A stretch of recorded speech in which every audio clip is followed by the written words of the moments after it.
Gathering fans, and welcome back to Season 2 of Ravnica Roulette. Those of you who joined us for the first season know that what this is a series of matches between the girls from Dum Dum Die and Stefan from Unplug Yourself, where Stefan is a sort of regular Magic player and the girls from Dum Dum Die come along and throw whatever the hell they can at him to try and beat him. Last time around was pretty decent. I weighed in, I did, which gave the not Stefan's side a victory of 3-2 in the 5 matches we did play. This time around, it's just the girls and a special surprise in our last episode. Keep in mind, this is the last season of Ravnica Roulette. However, the good vibes will continue in a new show that we'll be producing called The Gathering. So tune in for that and we'll keep you posted as to when that's going to happen. But right now, we need to see Wednesday playing Rakdos take on Stefan playing Azorius in the Ravnica Allegiance Guild Kits. Wednesday, welcome back to Ravnica Roulette. I'm playing everyone's favorite color combination, blue-white control. It's the one that draws all the cards, answers all the threats, kills all the things, and gains all the life. So you can imagine everyone loves playing against it. It's pretty good to be sitting in that seat, getting to do all of those things. My promo card is Esperia, the Supreme Judge. She's the Sphinx, who's the leader of the Azorius Senate. Her quote just says, "I serve only justice, but through that duty, I serve all of Ravnica." So yeah, may justice prevail. So, when I learned to play Magic the Gathering, I played with a black deck. So I'm super excited to be playing the Cult of Rakdos because it's black-red, and I know that red has all of this haste, and it also, like the green decks, has trample. So I'm super excited. I know there are dragons, and this time, I am going to defeat Stefan. I've got Rakdos, the Lord of Riots, in, let's say, a more honorable fashion than the last time. It's a pretty cool card, so we'll see if the big flying demon is able to kill me today.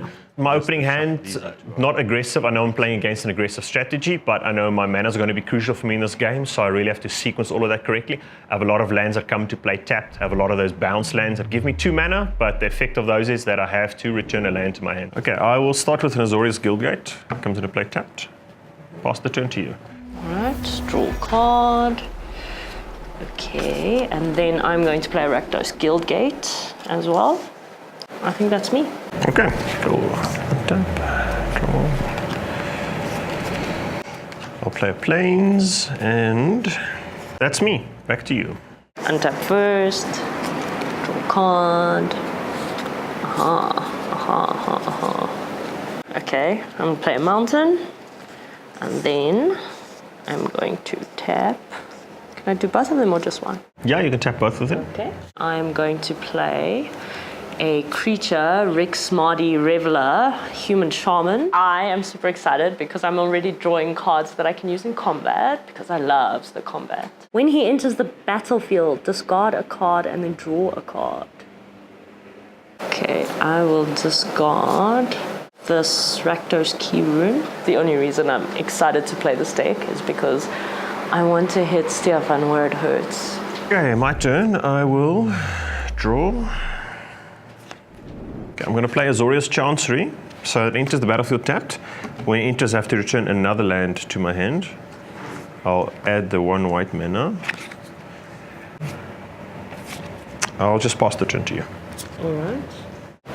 Oh, hello. Sounds interesting. I'm a little slow off the mark here. I'm trying to sort out my mana. I've got all these tap lands. Okay, so I'm going to play a second Guildgate. Then I am going to tap a second one to pull out a Thrill Kill Assassin with Death Touch. I can have this creature enter the battlefield with a 1/1 counter on it. Ooh, that's exciting. So I was pretty excited to play it until I realized I didn't actually know how to use the card properly. Then I was like, okay, it's pretty weak in terms of combat, so I'll just sort of leave it on the table and wait until I need to use it in battle. And then that unleash says you can have it come into play with a counter, but if it does, then it can't block. But what I would like to do is I would like to hit you with my Rick-Smarty Reveler. Okay. Because I can bring him in now. Okay, so that's 2 damage. I'll drop down to 18. Okay, is that you for the turn? Yes, thank you. The early turns for me are important. I'm going to probably take some initial damage, but once my mana is set up and running, I've got a mana-intensive deck. That should give me the advantage to start clawing back that losses that I had earlier in the game. I'll play Azorius Key Rune. That costs 3. and then that taps for either blue or white, but it's got another ability where I can tap blue and white, and then he becomes a 2/2 white and blue bird artifact creature until end of turn. Okay, this has two effects. First, it's going to help me to accelerate my mana a little bit, which for my deck is very important. Secondly, I don't have any other creatures out. This guy, I can at least animate him, maybe turn him into an attack if I need to, or more importantly, turn him into a blocker so I can just stave off some initial damage. And I will pass the turn to you. Alrighty. Ta-da! I don't have any creatures out as yet. Ta-da! I'll play a swamp. I'll play this guy. So first thing, I'm going to hit you with, again, the 2/2. Okay, just as you go to combat, I'm just going to play a quick spell. I'm going to depose your Rix Mighty Reveler. This is, of course, just a split card. It's got actually two cards in one. You can choose to play either one of the two. I'll play the depose side, which is tapping him down, so he's not going to be able to attack this turn. And I get to draw a card. I'm playing the card. It allows me to tap down a creature. I'm more looking for the second effect, which allows me to draw a card. It's great when you're playing a card and it replaces itself, because I'm not really down on the card advantage. I know as the aggressive deck, they're probably going to be just summoning lots of creatures out into the battlefield, but eventually they're going to run out of steam. So if I can just make sure I keep my hand full of cards, it's going to give me all the answers, because I'm going to be facing down a lot of threats. I'm going to hit you with this guy. Okay, that puts me on 17. And then I'm going to play... Well, if you play the Skewer the Critics now, it only costs 1. Oh, does it only cost 1? So that's why it's an alternate cost. Ah. So if you play it before combat, you pay 3, but if you play it after combat when you've done damage, you can play it for a lot less. I can play it for 1. I am super excited about Skewer the Critic, mostly because on the card it says deals 3 damage. I was like, oh, it's gonna hurt Stefan. Okay, I can do that. 3 damage. Okay, salt in my wounds. Any target. Okay, I'm assuming you're picking me, and that drops me to 14. I feel really good about it just because I know that I am sapping his life tokens right now. Ah. Is this an artifact? That's an artifact, yes. Okay. Okay. What are you up to? I'm going to play Rakdos Charm, and I'm going to destroy your target artifact. I thought I was the fun police, but you're... I think that's me. It was great while it didn't last. Got no use out of him, but yeah. Okay, you're still on 20. I have no creatures and 14 life. I need to do something here. Yeah, or not, still fun. Yeah, thanks. I prefer or not. I'll play Sky Tether. I'll enchant that creature of yours. It has Defender and Flying. So creature with Defender can't attack. Yes. But it has Flying as well, so... So this is why I detest blue decks. I really dislike the fact that without actually doing anything, I become crippled. It can block creatures with flying, but at least for the rest of the game, won't really be able to attack. So there's the Rix Mighty Reveler that I'm facing down on the other side of the battlefield. It's not a big threat, it's a 2/2, but I mean, it's going to take away chunks of damage from my life. I get to play the Sky Tether. It's just a way to really lock down the creature. Turns him into a defender, so I can't attack anymore. Gives him flying, but I'm not too worried about the fact that I'm giving him that boost. After that, I will tap 4, Sinks his Insight. Draw 2 cards, and then it has a second ability, Addendum. So if I cast a spell during my main phase, I gain 2 life. So I'll choose to do it now. So I'll draw 2, and I will gain 2 life. Go back up to 16. So sneaky. I'll pass to you. This is the first card to go down, but I'm pretty confident that if I keep drawing monster cards or creature cards, that I can still hurt him. And everything is going to be all right. Okay. I don't like the way you smile after you draw these cards. It's Okay, I'm going to play Master of Cruelties. Well, I'm going to put him on the table. He is a demon. He's got First Strike, Death Touch. Master of Cruelties can only attack alone. Whenever Master of Cruelties attacks a player and isn't blocked, that player's life total becomes 1. Master of Cruelties assigns no combat damage during this combat. So yeah, I mean, I had the Master of Cruelties come out. It's part of a 1-2 punch combo. It easily, if it attacks, it does get blocked, drops your life total down to 1, and from there you're just a single burn spell away from death. And then I may as well hit you with my thrill kill. Okay. Because doing it for the thrills. I'll go to 15. Let me see if I've got an answer for your master. Please don't. He's not a question. He's a statement. He's a threat. He's that's what he is. I will detain him. Luckily, I had the detention sphere in my hand. It exiles a target non-land permanent, actually all of them with the same name. So even if she had 4 Master of Cruelties, I would have been able to, with one spell, get rid of all of them. No! But I was happy to, at that point in time, have an answer for it, because Master of Cruelties spells big trouble. So he's exiled, but if you can deal with the detention sphere, he will come back. But for now, at least, How do you deal with it? I don't have to worry about him. I will tap 2 here, add Azorius Signet. It's also an artifact, but if I tap 1 and this, I can add 2 to my mana pool. And then I will tap 1 there, add a blue and a white. I'll summon 2 of the Judge's Familiars. So they've got hybrid mana there. Yeah. I can pay either blue or white for them. They're 1/1 birds with flying, and I can sacrifice them to counter target instant or sorcery spell unless you pay 1. So I'm effectively just taxing you when you pay a spell. And with that, I will end my turn. Let's put everybody back. Can't believe you got rid of my master. I'm so excited. Well, I would have died very quickly if I Such a hadn't. buzzkill, Stefan. Such a buzzkill. Carnival Hellsteed. Carnival Hellsteed, I love you. Who has first strike and a haste. And I want to play it with Unleash, which means adding a +1/+1. So drawing this card, I am super chuffed to have him out. Not only is it a super cool looking card, the picture is kind of like a 2-headed centaur type person. Very sexy. So yeah, I'm super chuffed to have him out, and I'm like, okay, I can buff this card. So I'm feeling like this is going to be a show to remember. So it cannot block, and it comes into play, which makes it a, what is it, a 5/5? If it gets +1/+1, that'll make it a 6/5. 6/5. Yeah. And then I'm going to hit you with it, because it comes out with haste. Cool. I will throw one of my familiars under the bus. I'll block that guy. He doesn't have trample, right? Nope. No trample. Just first strike and haste. Okay. I'll just block there like that and not take any damage. Okay, is that you for the turn? Yes. Okay. And I will pass the turn to you. Oh, really? Open mana, playing blue-white, Really? Oh tricks up my sleeve. No. You know, blue decks are dangerous. I do not like blue decks at all. It's the best thing about playing blues. You get to play in other people's turns. Yeah. Magic, but I don't like blue decks at all. I'm going to play Riot Spikes to enchant a creature. Enchanted creature gets +2, -1. So I'm going to play it on my Carnival Hellsteed. So that makes him +2 now. So it becomes 7. What's 7? I managed to draw Sphinx's Revelation, which is a card that has been synonymous with blue-white control. At the time that it was first printed, it absolutely dominated Standard. It's one of those cool things. You build up a lot of mana, you don't do anything in your turn. It's one of the great things about playing blue-white control. You get to do all of these cool things in your opponent's turn. It's an 8/4, and then I'm going to hit you with him. I'll attack with both of them. Okay. Especially since you've put like my big guys in jail. Okay. I will throw another familiar under the bus, and I'll block the Hellsteed there. But I will take 1 damage there. That drops me to 14. And then I'm going to play Rakdos, I think. It's the Lord of Riots. And I obviously can't hit you now because he doesn't come in with haste, right? No. My Lord Rakdos, he came to me.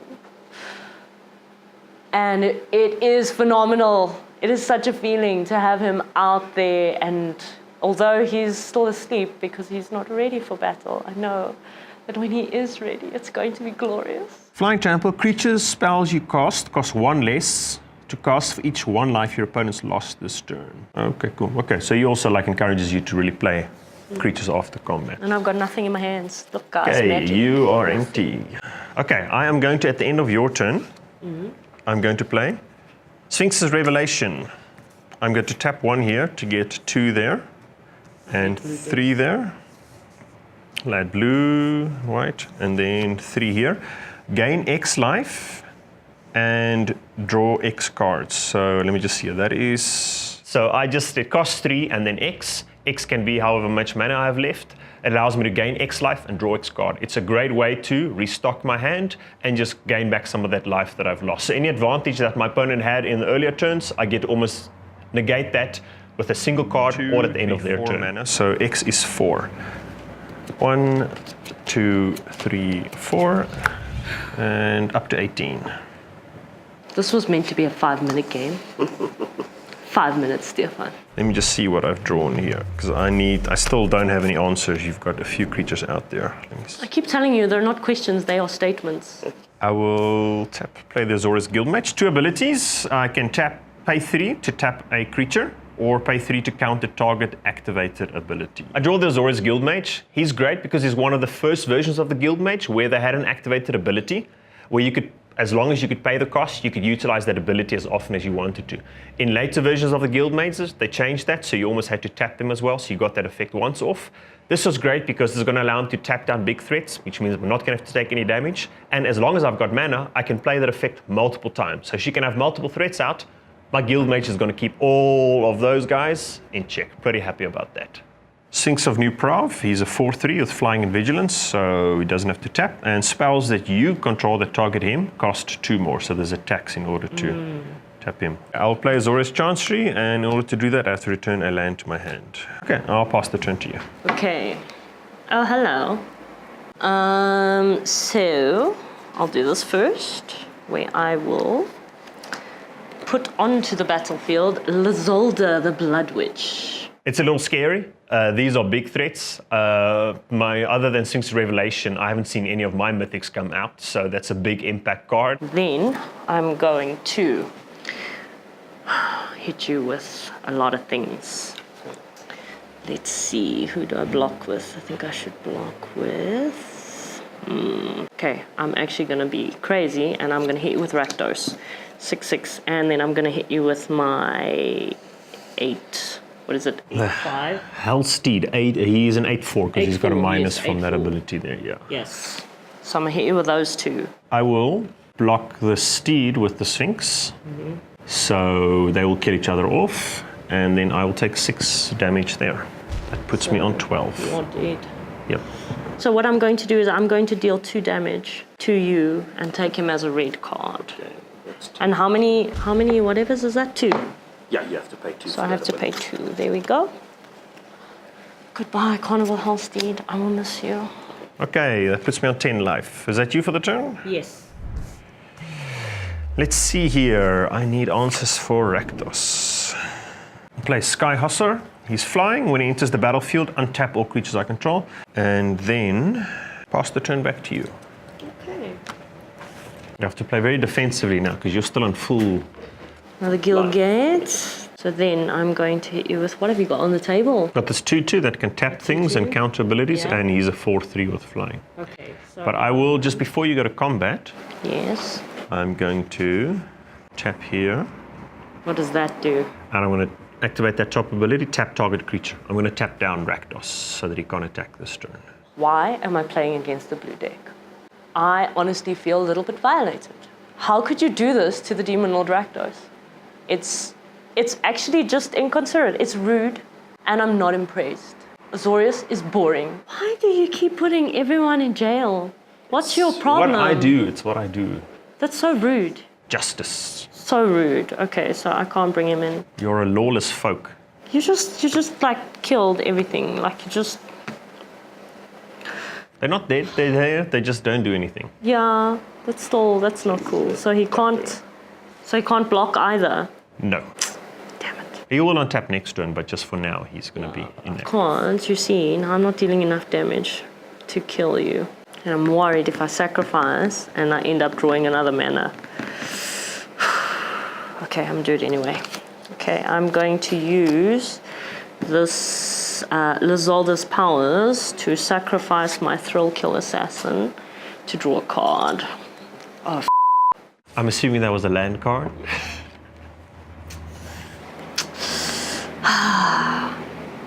see, I don't have enough to hit you with. I feel so sad.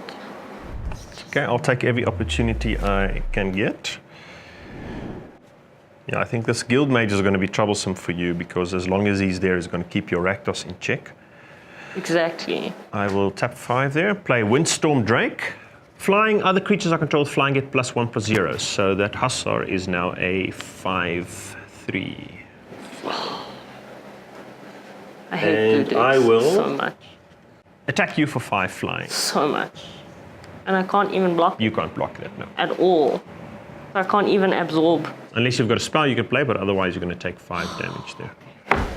fine. I'll give it to you. I'm down to 15. I won't cry, not today. Sure. Unless it's really dramatic crying. Then I'll do it. I'll pass the turn to you. Why, thank you. So now is he still... He can untap now. Okay. I have to play that Oh, ability you have to every play turn. it every time. Oh, you've got so much mana on the table as well. Oh, thank the gods. Okay, first thing. That is I'm big. going That to is bring big. on Rakdos the Defiler. What's worse than one Rakdos? Two Rakdos, yeah. He's a 7/6 legendary creature with flying and trample. Whenever Rakdos the Defiler attacks, sacrifice half the non-demon permanents you control rounded up. Whenever he deals combat damage to a player, that player sacrifices half the non-demon permanents they control rounded up. It is a cool card. Okay, so let's have a look there quickly. If you attack with him, you're going to have to get rid of half of your Okay. things, yeah. Okay, no, that's fine. Again, it's a very big threat that I'm facing down. This one's a little different because it's going to make her sacrifice half of her non-demon permanents. She's got 2 demons out, so if it really came to it, she would, at the end of it, really have at least 2 permanents left on the battlefield, and I potentially have no life and no permanents. Usually not a great position to be in, but at least my guild mage, again, I can just, as long as I've got the 3 mana available, I can keep tapping down these demons, not have to worry about any attacks coming from them. Even though I know it's not going to make a difference. Let me just do it in any case. You're gonna I will tap. just tap 3 and I will tap him down. That's what I thought. I was like, you know, even if I try and hit you, it's not going to make a difference. But at least I can say I tried. Okay. Is that you for the turn? Yes, it is. Thank you very much. I'm in a pinch now. 2 demon lords. Do I have answers? 6 to tap down both of them. But you've got 6. And he has flying as well. Oof. Let me see here. And trample. I will just pass the turn to you. Oh, good. This I can deal with. Okay, I'm bringing this guy on. Avatar of Discord. Flying creature. When the Avatar of Discord enters the battlefield, sacrifice it unless you discard 2 cards. Which means I can't even cast him. It's Rakdos. You have to pay the blood price every time you want to See, do but now I something can't else. hit you with both of Rakdos either because I lose half. And you're gonna block. Well, I'll maybe just do that just so we're certain. I'll pay 6. I'll play that ability twice and I'll tap both of your Rakdos down. And even if I hit you with my other creature, she'll just die. She'll just die. So is that you? It's your turn. You and I are not friends anymore, Stefan. Because you chose a blue deck. I will attack you for 5 flying.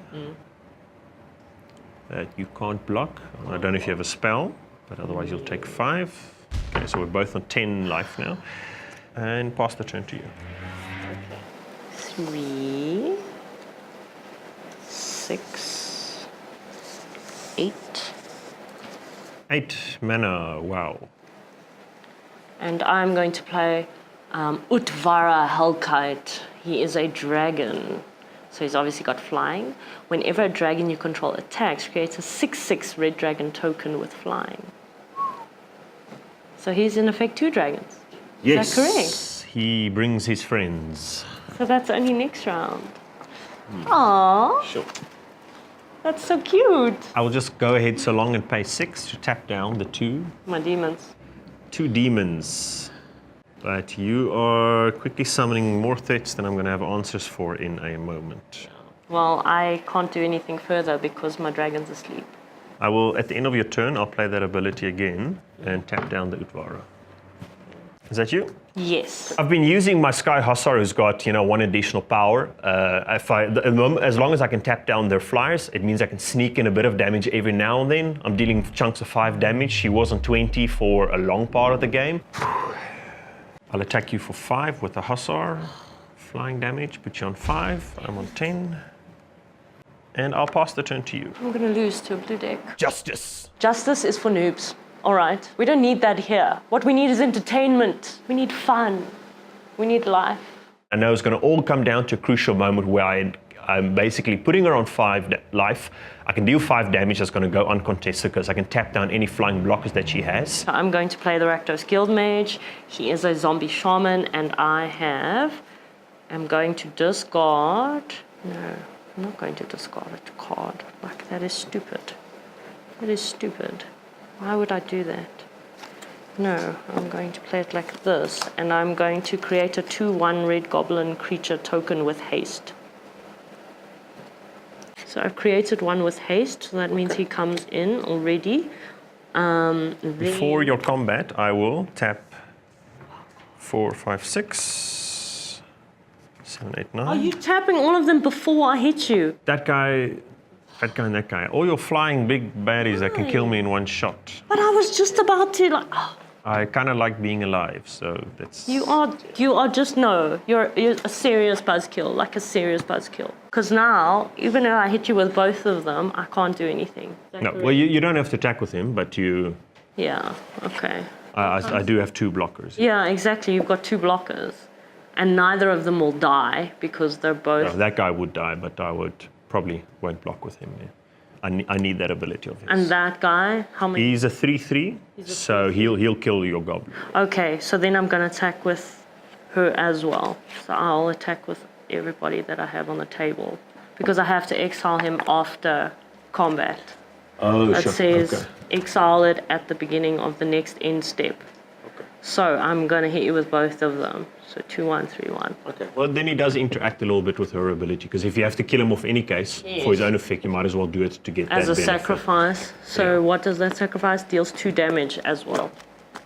And that's to any target, right? Yes. Okay. That's me or my creatures. Okay. I will block Zolda.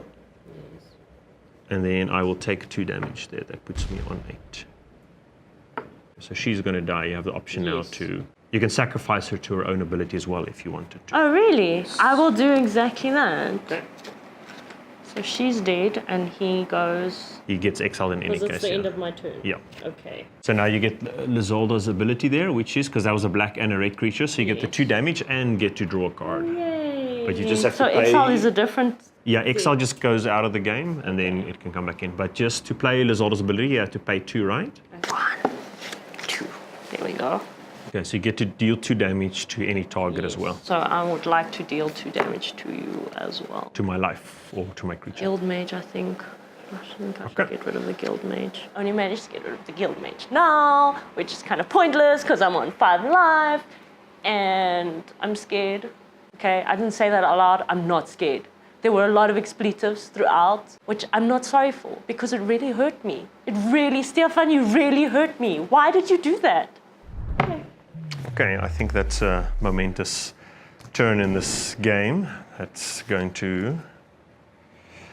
What's been keeping me alive is out of the way now. So I've been waiting for this moment for a long time. You can see I've been playing very carefully. I'll summon Azorius Herald. Can't be blocked. He's a 2/1. When he enters the battlefield, I gain 4 life. I'll go back up to 12. Would you keep doing this? It's blue. It likes to do that. And I have to sacrifice him unless blue was spent to cast him, but I did use blue. So it's only 3 there. Precious, so tricksy. Why? Then you are on 5. I'm waiting for this perfect opportunity, and luckily right at the end there, just as I'm pretty close to death, I managed to sneak it in and steal the win. And then I will attack you for 8 flying. No! You're gonna kill me before I can do anything, and I just got this. Wait, hang on. Perfect opportunity, unless you've got one spell that's going to do something here, but I it's haven't got enough mana. the one gap that I have. I do not have enough mana to play this. And it would do some good. It would really do some good. But I don't have enough mana to play it, so you just destroyed me. I have this beautiful deck, and you just... Azorius. Yeah, thank you. Let that be the last time the Azorius have to come and keep you cultists in check. Okay, so that's 1 up for Stefan. Despite Wednesday's bravado, she couldn't make it happen. Rakdos failed. Rakdos failed. Bad Rakdos. Naughty Rakdos. But it's okay. Next time around, we get to see some more Rakdos action when Gruul and Rakdos go head to head. But that's all coming up in our next episode. We'd just like to say thank you very much to the Nexus Hub, to Dum Dum Die, to Unplug Yourself and Inkblot Pictures for making these shows possible. But you guys need to make them last longer, so you must like and click and subscribe and ring bells and do all those things on all the various social media platforms that if I had to list them would take too damn long and you'd have switched off by then. But anyway, there's another episode coming very shortly. So stay tuned, and thanks for watching.